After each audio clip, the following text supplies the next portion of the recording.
እናመሰግናለን። የአምላካችን የእግዚአብሔር ስም የተመሰገነ ይሁን። ጌታችንን ጌታ ኢየሱስ ክርስቶስ ይባርካል። አሁንም በዚህ መንፈስ እንደሆነ አስራትና ማባችን በመስራት እንመልካለን። ዝቅ ብለን ጸልየን አስራትና ማባችን እንሰራለን።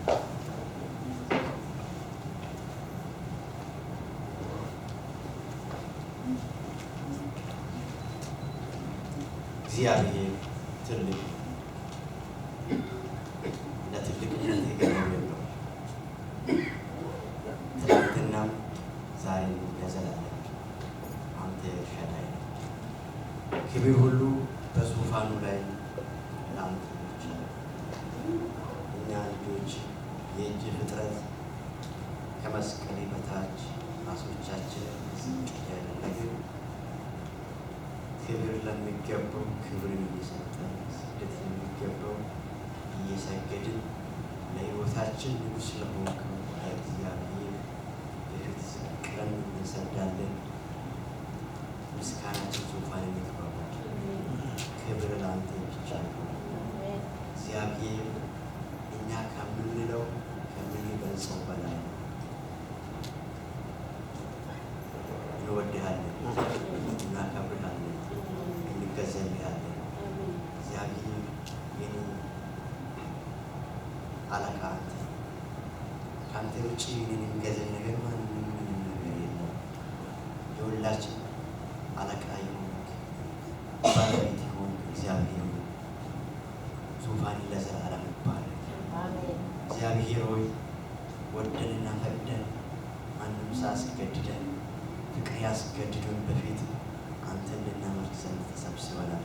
በኢየሱስ ክርስቶስ ስም አሁንም ክብር ይገለጥ። ጌታ ሆይ ክብሬን አሳየን። በኢየሱስ ክርስቶስ ስም ጌታ ሆይ ክብሬን አይተን እንጠግባለን። በኢየሱስ ክርስቶስ ስም ያንተ ክብር በመካከላችን ይመላለስ። ስለ ሁሉ ክብር ላንተ ይሁን። አሁን ደግሞ ካለን ነገር በመስራት እናመልካለን።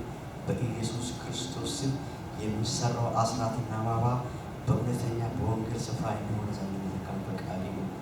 ፍሬ እንዲያፈራ ዘንድ 60፣ 90፣ 100 እንዲያፈራ ዘንድ መልካም ፈቃድ ይሁን። የሚሰሩ እጆች በስም በኢየሱስ ክርስቶስ ስም የተባረኩ ይሁን። ስለ ሁሉ ክብር ላንተ ይሁን። ጊዜውና ሰዓቱን ተረከብ። በናዝሬቱ ጌታ በኢየሱስ ክርስቶስ ድንቅና ጻድቅ ስም አሜን።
ባለፈው ስናይ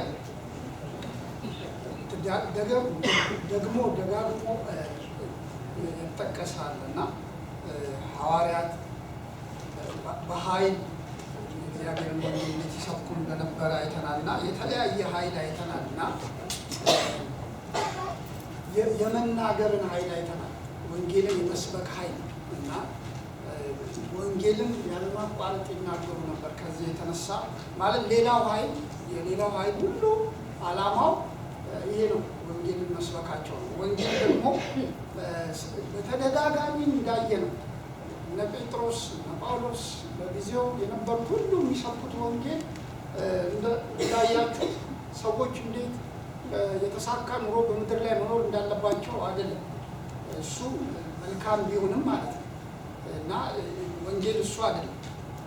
ሰዎች በምድር ላይ እንዴት የተሳካ ቢሆን በሕይወታቸው ኑሯቸው የተለያየ ማለት ነው። እነዛ ሁሉ መልካም ቢሆኑ ማለት ወንጌል ማለት የጌታችን የኢየሱስ ክርስቶስ ሞትና ትንሣኤ ወደ ዘላለም ሕይወት ወይም የእግዚአብሔር መንግስት እንዴት እንደሚያወርሰን ከበደልና ኃጢአታችን እንዴት እንደምንነጻ ነው። ወንጌል እሱ ነው እና እሱ ከሌላ ወንጌል ሊሆን አይችልም እና እሱን አይተናል፣ የሚሰብኩትን ወንጌል ማለት ነው እና የድፍረታቸውንም ደግሞ ኃይል አይተናል እና በፊታቸው በሚገሏቸው ባለቆች በባለስልጣኖች ፊት የክርስቶስን ወንጌል ለመስበክ የነበራቸው በመንፈስ ቅዱስ ያገኙትን ድፍረት አይተናል እና ሌላ ደግሞ በዚሁ ምን አይተናል? የጸሎታቸውን ኃይል አይተናል። የሚገርም ነው። ተሰደው ተገርፈው ማስጠንቀቂያ ተሰጥቷቸው ተሰብስበው ይጸልዩት የነበረው አስገራሚ ጸሎት ነው። እግዚአብሔር ከዚህ መከራ አድነን አይደለም፣ እግዚአብሔር እነዚህ ሰዎች ቅጣቸውም አይደለም፣ አስባቸው እነዚህን ሰዎች ብለው ጸልየው እግዚአብሔር ይሄ በቃል የሆነ ነው እና በድፍረት ቃልን እንድንናገር አግዘን እና ጸሎታቸው የሚገርም ነው። የጸሎታቸው ድፍረት የሚገርም ነው እና በዛ ውስጥ መጨረሻ ላይ ስለዚሁ ኃይል ይናገራል። ቁጥር 32 ጀምሮ እስከ ምዕራፍ 5 ቁጥር 11 አብረን እናያለን። የተያዘ ስለሆነ በጌታ ስም አነባለሁ፣ አብረን እናነባለን። ያመኑትን ሕዝብ አንድ ልብ አንዲትም ነፍስ ነበሯቸው። ገንዘባቸው ሁሉ በአንድነት ነበር እንጂ ካለው አንድ ነገርስ እንኳ የራሱ እንደሆነ ማንም አልተናገረም። ቁጥር 33ን ይዩት እንደሚል ሐዋርያትን የጌታን የኢየሱስ ክርስቶስን ትንሣኤ በታላቅ ምን ኃይል ይመሰክሩ ነበር። በሁሉም ላይ ታላቅ ጸጋ ነበረባቸው። በመካከላቸው አንድ ስንኳ ችግረኛ አልነበረምና መሬት ወይም ቤት ያላቸው ሁሉ እየሸጡ የተሸጠውን ዋጋ ያመጡ ነበርና በሐዋርያትም እግር አጠገብ ያኖሩ ነበር። ማናቸውም እንደሚፈልግ መጠን ለእያንዳንዱ ያካፍሉት ነበር። ትውልዱም የቆጵሮስ ሰው የነበረ አንድ ሌዋዊ ዮሴፍ የሚሉት ነበረ። እርሱም በሐዋርያት በርናባስ ተባለ። ትርጓሜው የመጽናናት ልጅ ነው። እርሻም ነበረውና ሽጦ ሕዝቡን ገንዘቡን አምጥቶ ከሐዋርያት እግር አጠገብ አኖረው። ሐናንያም የተባለ አንድ ሰው ሰጲራ ከተባለች ከሚስቱ ጋር መሬት ይሸጣል። ሚስቱም ደግሞ ስታውቅ ከሽያጩ አስቀርና እኩሌታውን አምጥቶ በሐዋርያት እግር አጠገብ አኖረው። ጴጥሮስም ሐናንያ ሆይ መንፈስ ቅዱስን ታታልልና ከመሬቱ ሽያጭ ታስቀር ዘንድ ሰይጣን በልብህ ስለምን ወላ? ሳትሸጠው ያንተ አልነበረምን? ከሸጥከውስ በኋላ በስልጣንህ አልነበረምን? ይህን ነገር በልብህ ስለምን በልብህ አሰብ? እግዚአብሔርን እንጂ ሰውን አልዋሸም ማለት። ሐናንያም ይህንን ቃል ሰምቶ ወደቀ፣ ሞተም። በሰሙት ሁሉ ላይ ታላቅ ፍርሃት ሆነ። ጎበዞችም ተነስተው ከፈኑት፣ አውጥተው ቀበሩት። ከ3 ሰዓት ያህል በኋላ ሚስቱ የሆነውን ሳታውቅ ገባች። ጴጥሮስም መልሶ እስቲ ንገሪኝ መሬታችሁን ይህን ለሚያህል ሸጣችሁን አላት። እርሷም አሁን ይህን ለሚያህል ነው አለች። ጴጥሮስም የጌታን መንፈስ ትፈታተኑ ዘንድ ስለምን ተስማማችሁ? እነሆ ባልሽን የቀበሩት ሰዎች እግር በደጅ ነው፣ አንቺንም ያወጡሻል አላት። ያን ጊዜ በሩ አጠገብ ወደቀች፣ ሞተች። ጎበዞችም ሲገቡ ሞታ አገኟት፣ አውጥተውም በባሏ አጠገብ ቀበሯት። በቤተ ክርስቲያን ሁሉና ይህንንም በሰሙ ሁሉ ላይ ታላቅ ፍርሃት ሆነ። እናመሰግናለን። የዘላለም አምላክ ቅዱስ እግዚአብሔር ስምህ የተባረከ ይሁን። አምላካችንና አባታችን ዛሬ ደግሞ ይህንን ቀን የሰጠህን እግዚአብሔር የባረከን ያገዝከን ስምን እንድንጠራ እንድናመልክህ እንድናመሰግንህ እግዚአብሔር በክርስቶስ ደም የዋጀውን ሕዝብህን እንድናይ አብረን ኅብረት እንድናደርግ እግዚአብሔር ስለሰጠህን ጊዜና ሰዓት ተባረክ። ስምህ የተባረከ አምላካችን ቅዱስ እግዚአብሔር ወይ ወንጌልህ እንዲሰበክ የዘላለም አምላክ እግዚአብሔር በዘመናችን ጠርተህናልና እኛም እንደነ ጳውሎስ እንደነ ሲላስ እንደነ ጴጥሮስ እግዚአብሔር በዘመናቸው ወንጌልን በድፍረት እንደሰበኩ እኛም ወንጌልን እንድንሰብክ አግዘን። እግዚአብሔር ወይ በአብሮነት እንደባረካቸው በአብሮነት ባርከን፣ በጸሎት እንደባረካቸው በጸሎት ባርከን፣ በድፍረት እንደባረካቸው በድፍረት ባርከን። እግዚአብሔር ሆይ አግዘን። እግዚአብሔር በእያንዳንዳቸው ላይ ጸጋ እንደበዛ ጸጋ ይብዛልን። ደግሞ እናስባለን፣ እንጸልያለን። በዚህ ደቂቃና ሰዓት በዓለም ዙሪያ በስደት ላይ ያሉትን እናስባለን። እግዚአብሔር በተለይም በአረብ ሀገር በስቃይ ውስጥ ያሉትን በዚህ ሰዓት በስቃይ ያለፉ ያሉትን እግዚአብሔር ሆይ ከምድራችን የተፈናቀሉትን ከኤርትራ፣ ከኢትዮጵያ፣ እግዚአብሔር ከሶማሊያ እግዚአብሔር ሆይ ኢስት አፍሪካን ልታስብ እንጸልያለን። አምላካችን ሆይ ይሄ ታሪካችን ሆኗል የዘመናት እግዚአብሔር አንተ በጸጋ አስበን። እግዚአብሔር አመራሮቹን አንቃ፣ ምድሪቷን ፈውስ፣ ህዝባችንን ፈውስ። በስደት ላይ በስቃይ ያሉትን እግዚአብሔር አግዛቸው፣ ከነሱ ጋር አምላካችን ሆይ ምድር ተራራላቸው። እግዚአብሔር ሆይ በሚሄዱበት ምድር ርኅራኄን አብዛላቸው። እግዚአብሔር የምትቀበላቸውን ምድር እባክህ ባርክ። እግዚአብሔር አምላክ ሆይ ከክፋት አድናቸው፣ ከአደጋ ጠብቃቸው፣ ሰውራቸው። ደግሞ እንጸልያለን እግዚአብሔር ሆይ በግብፅ ሀገር መከራ እየተቀበሉ ያሉትን እግዚአብሔር ሆይ ኮፕቲክ ኦርቶዶክሶችን፣ ክርስቲያኖችን፣ ሌሎችንም እግዚአብሔር ሆይ በስም እንድትጋርዳቸው እንድትጠብቃቸው እግዚአብሔር በዚህ ውስጥ እግዚአብሔር ሆይ ሳያውቁ መከራን የሚቀበሉ የወንጌል ብርሃን እንዲበራላቸው በእውነት ለእውነተኛ ወንጌል መከራ እንዲቀበሉ ጸጋ እንዲበዛላቸው እንጸልያለን። አምላካችን ሆይ ምድር ሁሉ ያንተ ናትና እግዚአብሔር ሕዝብህን አግዝ፣ እርዳ።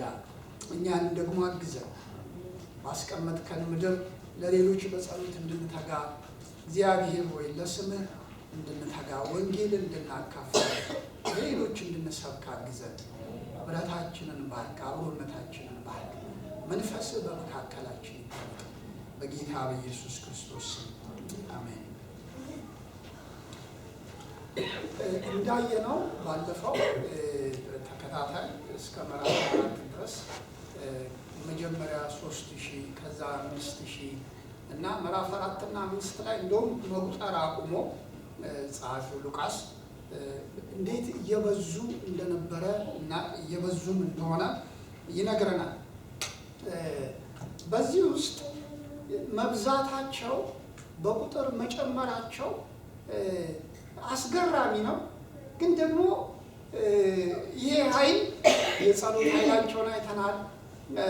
ማለት ወንጌል የመስበክ ኃይላቸውን እንደገና ደግሞ የድፍረት ኃይላቸውን አይተናል እና ቁጥር 33 እንደዚህ ይላል።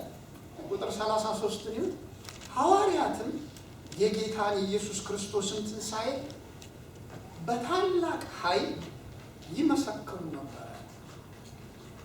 ከዛ በጣም ደስ የሚለው የሚቀጥለው ቃል ምን ይላል መሰላችሁ? በሁሉም ላይ ታላቅ ጸጋ ነበረባቸው እና የእግዚአብሔር ኃይል በተወሰኑት በነ ጴጥሮስ በነ ጳውሎስ በተወሰኑት በሚሰብኩት ላይ አልነበረም። የእግዚአብሔር ኃይል የእግዚአብሔር ጸጋ ባለባቸው ሰዎች ሁሉ ላይ ነበር። የእግዚአብሔር ጸጋ ደግሞ በሁሉም ላይ ነበረባቸው እና እዚህ ጋር የሚጽፍልን የጴጥሮስን ስብከት ነው። ግን አይደለም ጴጥሮስ ብቻ አይደለም የሚሰብከው። በዚህ ጊዜ ወደ እግዚአብሔር ቤት ወደ ጌታ የሚጨመሩት ሁሉ በየጓዳ በየቤታቸው በየሰፈራቸው ወንጌልን ይሰብኩ ነበር። በሁሉ ላይ የእግዚአብሔር ጸጋ ነበረባቸው። ሁሉ ላይ ድፍረት ነበረባቸው። እግዚአብሔር የተባረከ እና ብዙዎች ለእግዚአብሔር መንግስት ይጨመሩ ነበር። ከዚህ የተነሳ የአንድ ሰው ስራ የሁለት ሰው ስራ አይደለም። በክርስቶስ የዳኑ የእግዚአብሔር ጸጋ የበዛላቸው ሁሉ ሰዎች ስራ እነዚህ ሁሉ የእግዚአብሔር ኃይል የጌታ ኃይል በስቶላቸው ነው እና አንዱ ለዚህ በውጭ ለሚገለጠው ነፍሳት ለሚድኑበት በድፍረት ለሚሰብኩት ለዚህ ምክንያቱ አንዱ በውስጣቸው ላለው ኃይል እሱን ምን ብዬዋለሁ? ዛሬ የምናየው የመሰጠታቸው ኃይል፣ በሌላ ቋንቋ የፍቅራቸው ኃይል ማለት ነው። እና እነዚህ አዲስ ክርስቲያኖች ናቸው። አብዛኞቹ ብዙ እድሜ የሌላቸው ናቸው እና ለጌታ ያላቸው ለእግዚአብሔር ያላቸው ይሄ ለክርስቶስ ኢየሱስ ያላቸው ፍቅር አስደናቂ አስገራሚ። በዚህ ፍቅር ተይዘው ነበር። ክርስቶስ ኢየሱስን እግዚአብሔር አምላካቸውን ይወዱ ነበር። እንዴት ነው የሚወዱት? እና ያለን እሱ ጥቂት ከዛ የመሰጠታቸውን ምሳሌ ሁለት ጥሩ ምሳሌ እና መጥፎ ምሳሌ ነው ሐዋርያት ሥራ ይጽፋል። የሁሉንም ሰው ታሪክ አይደለም ይነግረን፣ የጥቂቶችን ግን እንደ ምሳሌ ይነግረናል። መልካምነቱ አደጋውን ማለት አንድ ጊዜ ትዝ ይላችሁ እንደሆነ አንድ ሕግ አዋቂ ወደ ጌታ ኢየሱስ ክርስቶስ መጥቶ ቃሉም እንደዛ ነው የሚለን ሕግ አዋቂ በሕግ የተካነ ጠንቅቆ የሚያውቅ ሕግን ብቻ አይደለም፣ ይሄ የዓለምን ሕግ ብቻ ሳይሆን የእግዚአብሔርንም ሕግ ጠንቅቆ የሚያውቅ ብቻ ሳይሆን በራሱ እይታና በራሱ ሀሳብ ከልጅነቱ ጀምሮ ሕግን ማወቅ ብቻ ሳይሆን ሕግን ጠንቅቆ የሚጠብቅ ሰው ነበር እና ወደ ኢየሱስ ክርስቶስ መጣ እና ሲናገር እንደዚህ ያስቡት እስኪ። ኢየሱስ ወደደው ይለናል መጽሐፍ ቅዱሳችን፣ ወደደው ይለናል እና ይህ ሰው መጥቶ ኢየሱስን አናገረው። ከሕግ ትልቁ የትኛው ነው? ከሕግ ትልቁ እግዚአብሔር አምላክን እግዚአብሔር አባትን በፍጹም ልብህ በፍጹም ነፍስህ ምን በል ውደድ። ጌታ ይመስገን።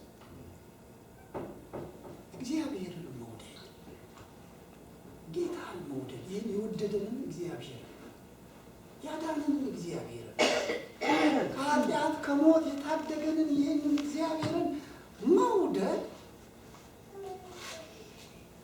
ውደድ እና እንደውም እንደዚህ ያለ ጌታ ኢየሱስ ሕግ ሁሉ በዚህ ተፈጽሟል። ይህንን ካደረግክ አለቀ። እግዚአብሔርን ብትወድ እግዚአብሔርን ብታፈቅረው የወደደህን እግዚአብሔርን ብትወደው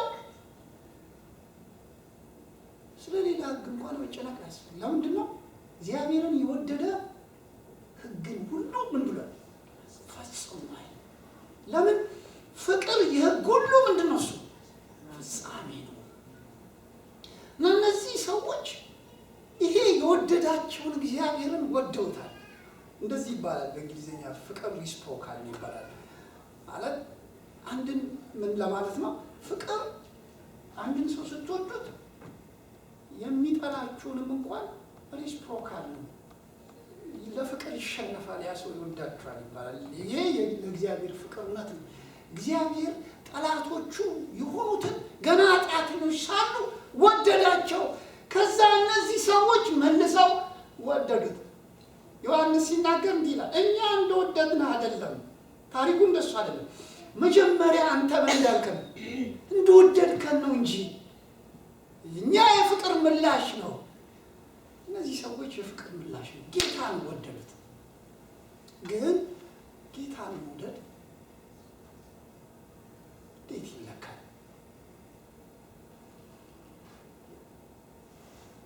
ጌታን መውደዳቸው እነዚህ ሰዎች እንዴት እናውቃለን? የእግዚአብሔር ፍቅር በእውነት እንደነካቸው እንዳሸነፋቸው ለዚህ ለክርስቶስ ፍቅር ራሳቸውን እንደሰጡ በምን እናውቃለን? ለዚህ ነው ጌታ ኢየሱስ ሁለተኛውን ሕግ የሰጠው። ምክንያቱም ለእግዚአብሔር ያለን ፍቅር ሰው ሁሉ እግዚአብሔር ወድሃለሁ ቢለው በዝማሬ አይለካም፣ በንግግር አይለካም፣ መለኪያ አለው።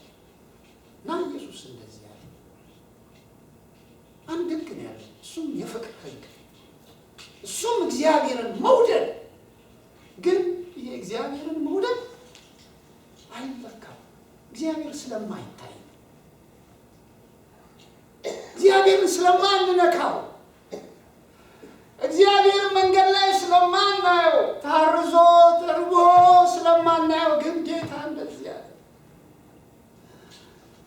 የዚህ ተገላቢጦሽ የአንድ ሳንቲም ሁለት ግልባጭ ገጽታ እንደምንለው እንደዚህ ያለ እግዚአብሔርን በፍጹም ልብ በፍጹም ነፍስ ባልንጀራህን፣ እንግሊዘኛው ኔይበር ምን ለማለት ነው? የስጋ ወንድምህን ጓደኛህን ማለት አይደለም፣ ዘርህን ማለት አይደለም፣ ቤተሰብህን ማለት አይደለም፣ በጣም የተወሰኑ መርጠህ የምትወዳቸውን ማለት አይደለም። ጎረቤት ማለት ጌታ ኢየሱስ ምሳሌውንም ነግሮናል። ከእናንተ ሩቅ የሆነ እናንተን የማይመስል ትዝ ይላችሁ እንደሆነ ሉቃስ 10 ላይ ባልንጀራ ይሄ ሰው የሕግ አዋቂ እንደውም ጠየቀው፣ ባልንጀራ ማን ነው ሲለው መንገድ ላይ የወደቀ የተጣለ ሰው የማታውቀው ሰው ግን በሕይወቱ ኒድ ያለበት፣ ምናልባት የቆሰለ፣ ምናልባት የተራበ፣ ምናልባት የተቸገረ ባልንጀራ መሆን ከፈለግ ለዚህ ሰው አድርግለት እና ጌታ እንዲያ ባልንጀራ እንደራስ ነው። ፍቅር በምን ይለካል? ራስን በመስጠት በመውደድ እግዚአብሔር የሰጡን በዙሪያችን ያሉ ብቻ ከዙሪያችን ያለው በሌላ ቋንቋ ሰዎችን በመውደድ በማፍቀር ጌታ የተባረከ። ይሄ ደግሞ ይለካል። ሰዎችን መውደዳችን በምን እንደሚለካው ወዳለሁ ወድሻለሁ ጌታ እንደዚህ ዮሐንስ እንዲያለ እግዚአብሔርን ወዳለሁ ብትል አጠገብህ ያለውን ወንድምህ ኒድ እንዳለው ብታይ፣ ተቸግሮ ብታይ እና ጸልይልሃለሁ ሂድና እሳት ሙቅ ብትለው እንደዚህ ያለ እግዚአብሔር ውሸታም ነህ። ለምን አጠገብህ ያለውን ወንድምህን እህትህን ያልወደድክ የማይታየውን እግዚአብሔርን ማለት ትወደዋለህ? አትወደውም። ውሸታም ነህ። ስለዚህ የነዚህ ቅዱሳን የነዚህ አብያተ ክርስቲያናት የእግዚአብሔር ኃይል በመካከላቸው በኃይል እየተገለጡ ያሉ ወንድሞችና እህቶች ለእግዚአብሔር ያላቸው ፍቅር በአስደናቂ ሁኔታ ተገለጠ። እንዴት ነው የተገለጠው? ይለናል መጽሐፍ ቅዱስ። በርስ በርሳቸው በመሰጠታቸው ይሁ ምን እንደሚል ቁጥር 34 በመካከላቸው አንድ እንኳን ችግረኛ አልነበረምና መሬት ወይም ቤት ያላቸው ሁሉ እየሸጡ የተሸጠውን ዋጋ ያመጡ ነበርና በሐዋርያት እግር አጠገብ ያኖሩ ነበር። ማናቸውም እንደሚፈልግ መጠን ለእያንዳንዱ ያካፍሉት ነበር። ከዛ እንዲህ ይለናል፣ ሁለት ነገር ነው ለእግዚአብሔር ያላቸውን ፍቅር እናያለን። ከዛ ደግሞ ለሌሎች ነገሮች ያላቸውን ፍቅር እናያለን። ጌታ የተባረከ። አያችሁ፣ ሁላችንም ጌታን ከመቀበላችን በፊት የክርስቶስ ወንጌል ሳይደርሰን በፊት ሁሉም ሰው አፍቃሪ ነው። ሁሉም ሰው ወዳጅ ነው። የምንወደው ነገር ይለያያል እንጂ ሁላችንም የአንድ ነገር ወዳጅ ነው። ነገሮች አሉ ማለት ሰዎች እንወዳለን ማለት ሰዎች ስላችሁ በህይወታችን ከራሳችን አቅጣጫ እንወዳቸው ሰዎች አሉ። ነገሮች እንወዳለን፣ ገንዘብ እንወዳለን፣ ስራ እንወዳለን፣ ትምህርት እንወዳለን፣ ብዙ የምንወዳቸው ነገሮች አሉ። ዝና እንወዳለን። በህይወታችን አፍቃሪዎች ነን። ግን ጌታ ኢየሱስ ክርስቶስን ስንቀበል እነዚህም ሰዎች ነበሩ። ሃይማኖት የሚወዱ አሉ፣ ሃይማኖተኛ መሆን የሚወዱ ሰዎች አሉ። ያ ሁሉ ግን እግዚአብሔርን መውደድ ላይሆን ይችላል። እነዚህ ሰዎችም እንደዚህ ነበሩ። ግን አሁን ሲመጡ ወደ ጌታ ወንጌል ሲገባቸው እግዚአብሔርን ወደዱ። እግዚአብሔርን መውደዳቸው እንዴት እንደተገለጠ እንዴት ተገለጠ? ለሌሎች ለሌላ ነገር ያላቸው ፍቅር ቀነሰ። ጌታ ይመስገን። ከሌላ ጋራ ተፋቱ፣ ከእግዚአብሔር ጋር ተጋቡ። ምን አረጉ ይላል? ይሄ ሁሉ ህዝብ ሲመጣ ወደ እግዚአብሔር ቤት ከቤት ይሰደዱ ነበር። ችግር ነበረባቸው፣ የተለያየ መከራ ነበረባቸው። ከዚህ የተነሳ በአብሮነታቸው ውስጥ እንዲህ ነው የሚለው፣ አንድ ልብ ነበራቸው። አብረው ይኖሩ ነበር፣ አብረው ይጸልዩ ነበር። ብቻ አይደለም፣ አብረው ይካፈሉ ነበር ህይወትን። እና አንዳንድ ሰዎች አሉ እዚህ ጋር ብዙዎች ያላቸውን ንብረት እየሸጡ ነው የሚለው። ለምን? መሰጠት ወገኖች ሁሉ ጊዜ ዋጋ ያስከፍላል። እንደዚህ አይነት አፍቃሪነት አለ ወገኖች። እየመረጥን መውደድ አለ፣ በልክ መውደድ አለ። እኛን እስካልነካ ድረስ መውደድ አለ፣ ዋጋ እስካላስከፈለን ድረስ መውደድ አለ። ይሄ የእግዚአብሔር ፍቅር አይደለም። የእግዚአብሔር ፍቅር ዋጋ ያስከፍላል። ጊዜያችሁን ያስከፍላል፣ ገንዘብ ያስከፍላል፣ ኑሮን ያስከፍላል። ከዛም አልፎ አብሮ መከራ መቀበል ሊኖር ይችላል። ወገኖቼ እውነተኛ ክርስትና፣ እውነተኛ ወንጌል፣ በእውነት እግዚአብሔርን መውደድ ዋጋ ያስከፍላል። ዋጋ የማያስከፍል ፍቅር የለም። እና ዋጋ የምንከፍለው እንዴት ነው? እሱ አብረው እንዳሉት ወገኖች እግዚአብሔር ለሰጡ ጆቶች አብረው ወንጌል ይሰብኩ ነበር። ግን ከዛ በፊት ወገኖች እርስ በርሳቸው ወንጌል የሚያመጣቸው ሰዎች ነበሩ። ወንጌል የሚያመጣቸው ሰዎች ደግሞ በተለያየ ችግር መከራ ያሉ ሰዎች ናቸው። አይገርማችሁም? ጠጋ ብትሉ ኒድ የሌለበት ሰው እግዚአብሔር ቤት ውስጥ አታገኙ። የተለያየ ተግዳሮት፣ የተለያየ ቻሌንጅ ኒድ።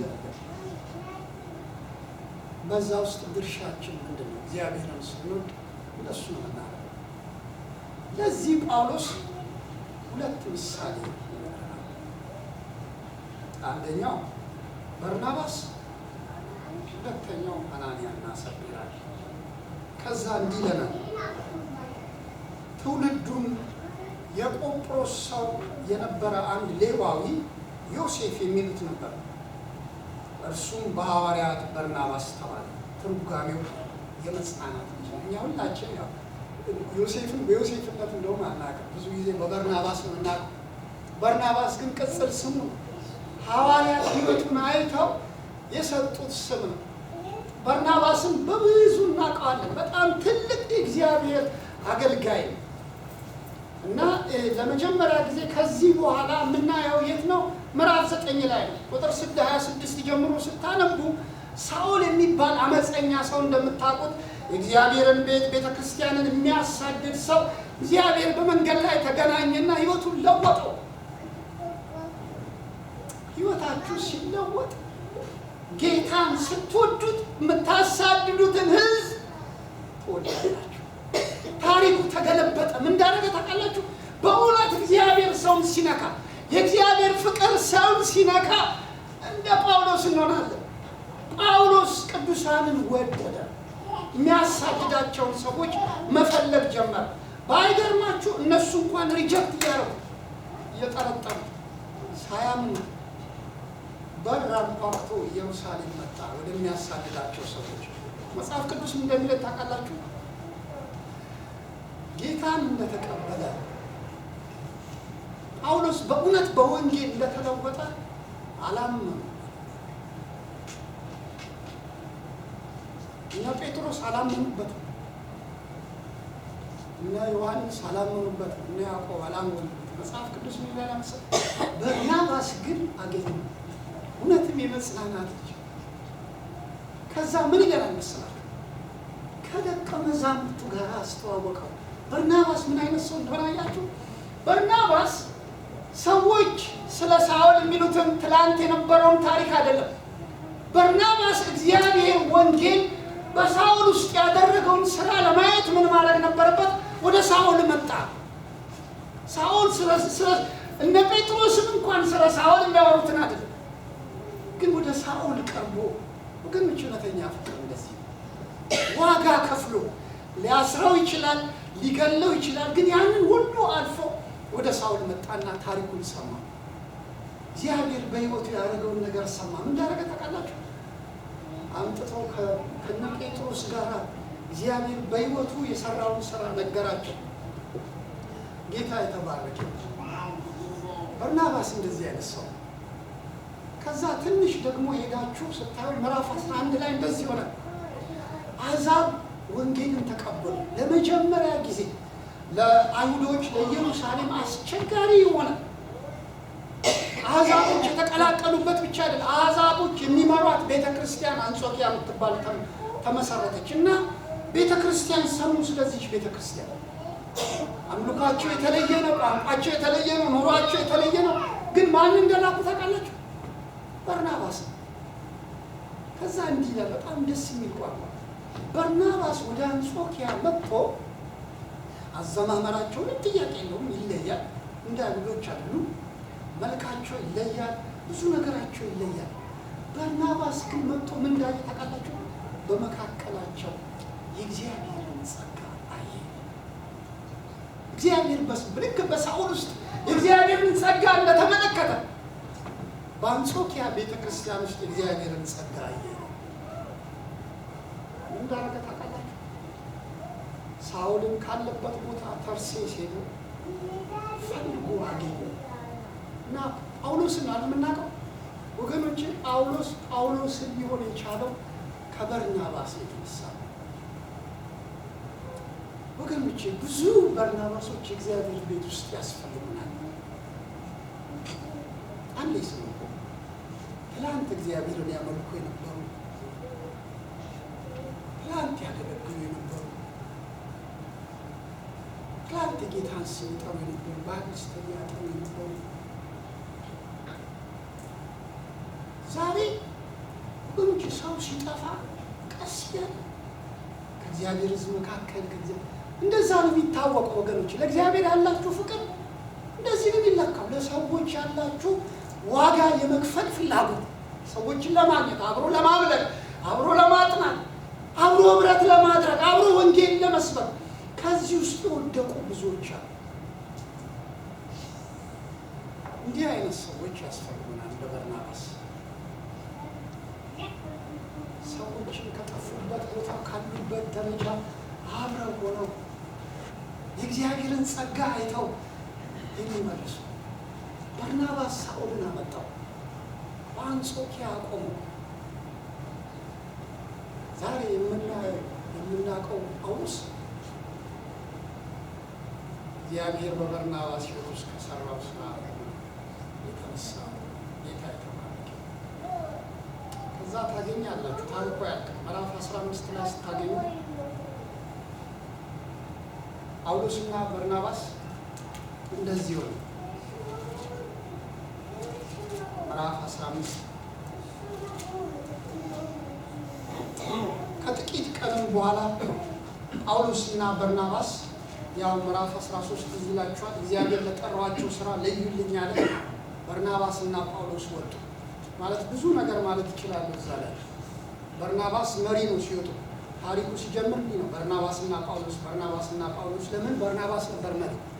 ግን በርናባስ ጳውሎስን አሳደገው ማለት ይቻላል። ከዛ ጳውሎስ መሪ ሆነ። ከዛ በኋላ ነው እዚህ ጋር የምታነቡት ቃል ያለው ጳውሎስና በርናባስ ተገልጦ ማለት ነው። ተመልሰን የጌታን ቃል በተናገርንበት በየከተማ ሁሉ ወንድሞችን እንጎብኛቸው፣ እንዴት እንዳሉ እንወቃለን። በርናባስም ማርቆስ የተባለውን ዮሐንስን ደግሞ ከነርሱ ጋር ይወስድ ዘንድ አሰበ። ጳውሎስ ግን ይህን ከነርሱ ጋር ሊወስድ አልፈቀደም። ይሁት ጳውሎስ ቁጥር 38 ከነርሱ ዘንድ ከጵንፊልያ ተለይቶ ነበርና ወደ ስራም ከነርሱ ጋር አልመጣም ነበር። አያችሁ ጳውሎስን አያችሁ። ጳውሎስ ማርቆስ ከነሱ ጋር የመጀመሪያ ምዕራፍ 13 ላይ ለወንጌል ሲወጡ አብሯቸው ወጥቶ ነበር። ልጅ ነው ማርቆስ። ግን ጵንፊልያ የምትባል ከተማ ያው አናውቅም ለምን እንደሆነ የተለያየ ሰዎች የተለያየ ነገር ይላል። ሆም ሲክነስ እናቱን ናፍቃው ነው ይላሉ።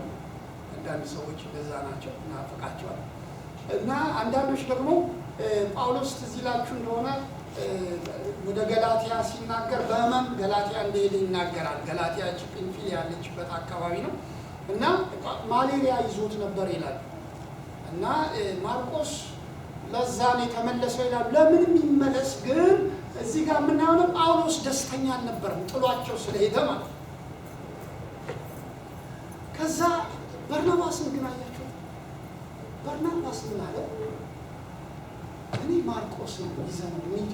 ጳውሎስ ነው ማርቆስን ባለፈው ጥሎን ሄዳል፣ አሁንም ደግሞ ጥሎን ሄድ ይችላል። ከዛ ሲላስን መረጠ። እሱ ሲላስን ይዞ ሄደ። በዚህ ምክንያት ከጳውሎስ ጋር እስኪከፋፉ ድረስ ነው መጽሐፍ ቅዱስ። ለምን በርናባስ ማርቆስን ቻንስ ሊሰጠው ፈለገ? እንደገና መቆም ይችላል፣ ማደግ ይችላል። እግዚአብሔር በሕይወት እኮ ይሻላል። እግዚአብሔር ሊያሳድገው ይችላል። እግዚአብሔር የምሕረት አምላክ ነው። ጌታ የተባረከ እና ከዚህ ፊት ነግራችኋለሁ። በርናባስ የቅዱሳን ጋራዥ ነው። የተሰበሩ የደከሙ በሕይወታቸው ክርስትና እንደሱ ነገሮች ለእግዚአብሔር ያላችሁ ፍቅር ሰዎችን በመውደድ ሰዎችን በመፈለግ ሰዎችን በማጽናት ሰዎችን በማኖር ሰዎችን በመፈለግ ነው የሚለካው። በርናባስ እንዲያነሳ ይሄ አገልግሎቱ ግን ከመገለጡ በፊት እዚህ ጋር ነው የጀመረው አገልግሎት። መጽሐፍ ቅዱስ ምን ይላል መሰለህ? በርናባስ አንዱ ሰው ነበር፣ ንብረት የነበረው ሀብት የነበረው ሰው እና በእግዚአብሔር ቤት ሰዎች ሲቸገሩ እያየ መቋቋም አልቻለም። ስለዚህ ንብረቱን ሸጠ፣ መሬቱን ሸጠ ይላል መጽሐፍ ቅዱስ። ከዛ ከሐዋርያት እግር ስር አስቀምጦ ለቤተ ክርስቲያን ያለው ሁሉ ሰጠ። በመካከላቸው ችግረኛ እስከማይ ድረስ ፍቅራቸው በሌሎች ነገር አለ። እግዚአብሔር ነው። ለእግዚአብሔር ያላቸው ፍቅር ደግሞ ወንድሞቻቸው ባላቸው መሰጠት ነው የሚለካው። እነዚህ ሰዎች የተሰጡ ጌታ ምን ያህል ትወዳላችሁ?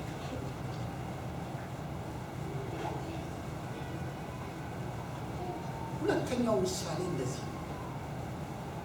የሚያስደነግጥ ምሳሌ ነው። የእነሱን ከነገረን በኋላ መጽሐፍ ቅዱስ ምዕራፍ 5 ቁጥር 1 ወዲያው የሐናንያ እና የሰጲራን ታሪክ ይነግረናል። ሐናንያ የተባለ አንድ ሰው ሰጲራ ከተባለች ከሚስቱ ጋር መሬት ሸጠ። ሚስቱን ደግሞ ስታውቅ ከሽያጩ አስቀረና እኩሌታውን አምጥቶ በሐዋርያት እግር አጠገብ አኖረው። ቁጥር 3 ሐናንያ ሆይ ጴጥሮስ መንፈስ ቅዱስን ታታለና ከመሬቱ ሽያጭ ታስቀር ዘንድ ሰይጣን በልብህ ስለምን ይወላል? ከዛ ቁጥር 4 ምንድን ነው? ሳትሸጠው ያንተ አልነበረምን? ከሸጥከውስ በኋላ በስልጣን አልነበረምን? ይህን ነገር ስለምን በልብህ አሰብ? እግዚአብሔርን እንጂ ሰውን አልዋሸም። ሐናንያም ይህን ቃል ሰምቶ ወደቀ፣ ሞተም። በሰውነቱ ላይ ታላቅ ፍርሃት ሆነ። ብዙዎችም ተነስተው ከፈኑት፣ አውጥተው ቀበሩት። ከዛ ሚስቱም ስትመጣ እግዚአብሔር እድል ሰጣት፣ ለእሷ ማለት ነው። ለዚህ ያህል ነው የሸጣችሁን? አዎ አለች። እሷም ብቻ አድርጋ ዋሸች። እንደገና እድል ሲሰጣት ንስሐ አልገባችም። ስለዚህ እሷ ሞተች። እንደዚህ ልበላችሁ መጀመሪያ ማለት ነው። ከዚህ በፊት ሐዋርያት ሥራን ስነግራችሁ አንዳንድ ነገሮች ሁሌ የሚሆኑ አይደለም። እግዚአብሔር ለትምህርት ያደረገው ነው ያልኳችሁ ነገር ነበር። ትዝ ይላችኋል አይደል? ይህም እንደዚህ ባይሆን ኖሮ ስንቶቻችን አንድ ቀን ወደ ቤት እንሄድ ነበር። እንደ ሐናንያና ሰጲራ፣ በሐናንያና ሰጲራ ሕይወት ውስጥ የሆነው ቢደገም ማለት ነው እና ሁሌ የሚሆን ብዙዎቻችን የእግዚአብሔር ቤት ውስጥ አንኖር ነበር። እድሜያችንም ያጥር ነበር። እግዚአብሔር ይህንን በየጊዜው ያደረገው አይደለም፣ ለትምህርታችን ያደረገው። ሐናንያና ሰጲራ ዛሬም ሁሌም አለ።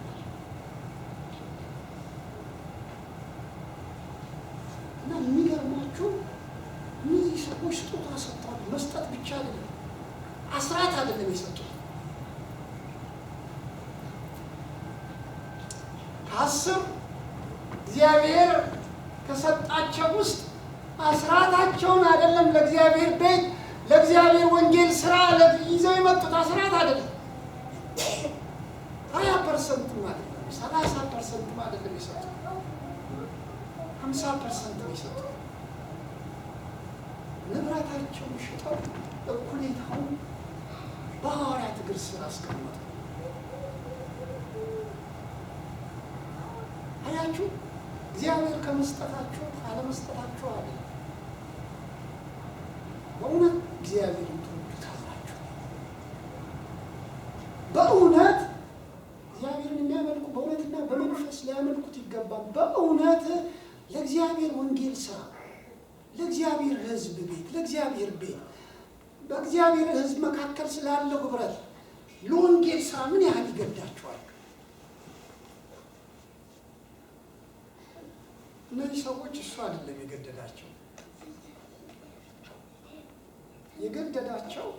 ምናልባት እንደነ በርናባስ ያሉ ሰዎች ንብረታቸውን ሽጠው ሀብታቸውን በሐዋርያት እግር ስር አድርገው ሲጸለይላቸው እግዚአብሔር ይባርካቸው ሲባል ሰምተዋል። እነሱም ንብረታቸውን ሽጠው ግማሹን ደብቀው ግማሹን ለምንድን ነው ግማሹን የሰጡት? ልክ ሙሉውን እንደሰጡ አድርገው የሰጡት። መሰጠታቸው ሙሉ አልነበር፣ መሰጠታቸው እውነት አልነበር። ጴጥሮስ እንደተናገረው ስሙ፣ ለምን መንፈስ ቅዱስን ታታልላላችሁ? አንዴ ስሙ ነው።